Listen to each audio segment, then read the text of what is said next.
Nowadays, it's sort of the thing to mock mid-isekai shows. If you don't know, isekai is a story where someone finds themselves in another world different from their own, and the protagonists have to adapt to and live in this new world they find themselves in, quite often with some sort of blessing that gives them extraordinary power. And usually when we speak of isekai, we're talking about Japanese stories in anime, manga, and light novels. As titles go, there are a dime a dozen, and a lot of them, even if enjoyable, are pretty mediocre. However, there's this sort of other genre that can be mistaken for this sort of story until you realize that no, this is a separate genre. I'm talking about fantasy.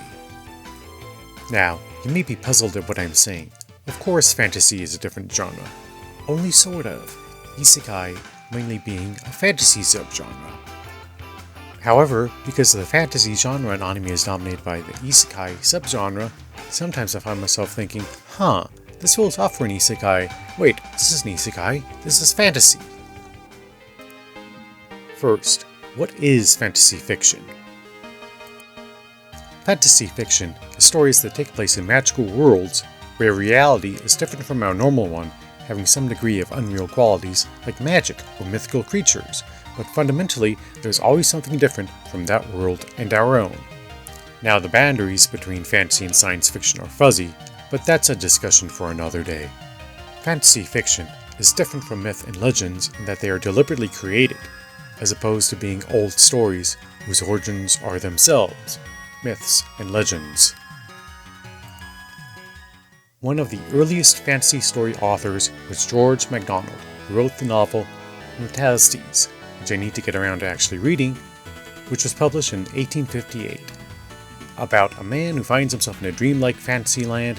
He tries to find a woman that embodies feminine beauty, so getting isekai'd and finding women is actually pretty old as a trope. The genre actually had enough traction that it gained a name back then, portal fantasy, including titles like The Wizard of Oz, and The Lion, the Witch, and the Wardrobe. If you want to go back further, you can even find the genre of paradoxography during antiquity, fictional literature about traveling to made-up lands that emerged from falsified travel accounts, travelogues being a popular genre of literature back then. So fantasy fiction, and fantasy fiction about traveling to another world, has been around for a long time, but its history is dwarfed by the long history of actual myth and legend. So there's nothing really wrong with isekai as a genre, right? In principle, there isn't. However, there's a bad trend that anyone that watches anime may have noticed. Simply put, a lot of the works seem to be essentially a copy of a copy. People are basing their ideas on video games, anime, manga, light novels, and web novels for that matter. And taking inspiration from those things isn't a bad idea, but it can be if that's the only influence. The number of times I've seen reference to characters having levels like in a game during a show drives me nuts, because the creators are not understanding the point of game mechanics in a game. Things like levels in a game are there to have something for the player to grasp at and play. They're abstractions forming the actions and states of the game, simulating the fiction rather than being the fiction, and not things that should be presented in a straightly told story. When Gary Gygax and David Arneson, no, I'm not going into who's more responsible for the game, created Dungeons & Dragons, levels were used to simulate characters growing stronger, which in a story you can do over time, through just showing the characters becoming more capable as the story progresses. You don't need to talk about levels, because that's a conceit for a game and not a story. The reasons why this sort of thing happens are simple enough.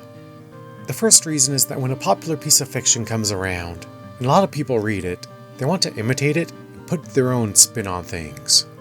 Think of how a lot of fantasy fiction is inspired by The Lord of the Rings, and how a lot of that was of varying quality.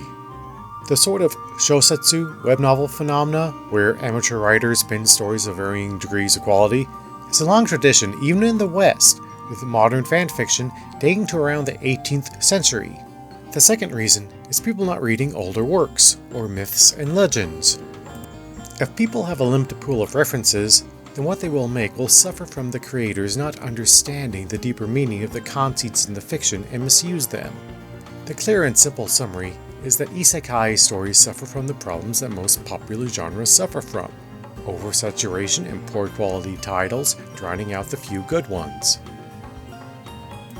It's not that there's anything wrong with that kind of story, but rather just a natural evolution of a trend. Not to mention, but I feel that isekai stories quite often don't have any reason to actually be isekai stories, as the isekai portion of the plot adds nothing to the story, by not exploring the sort of things that would happen to someone that finds themselves in a new world. Do they feel elation at seeing sights they could have never seen on Earth? Do they feel despair at possibly never seeing home again? Sometimes you don't see that at all in the work, and that's a disappointment. Now, I like fantasy anime, Slayers and Record of Lodoss War anyone? So I do like isekai stories, but they do sometimes feel that the story just doesn't need to be isekai and could just be regular fantasy instead. However, a good isekai show can be fun, even if it's not the best show in the world. Seeing someone explore a new world and tear it up using whatever gifts or knowledge they have can be good fun when done well. Also, it's great that we're getting a lot more hot elf chicks in anime now.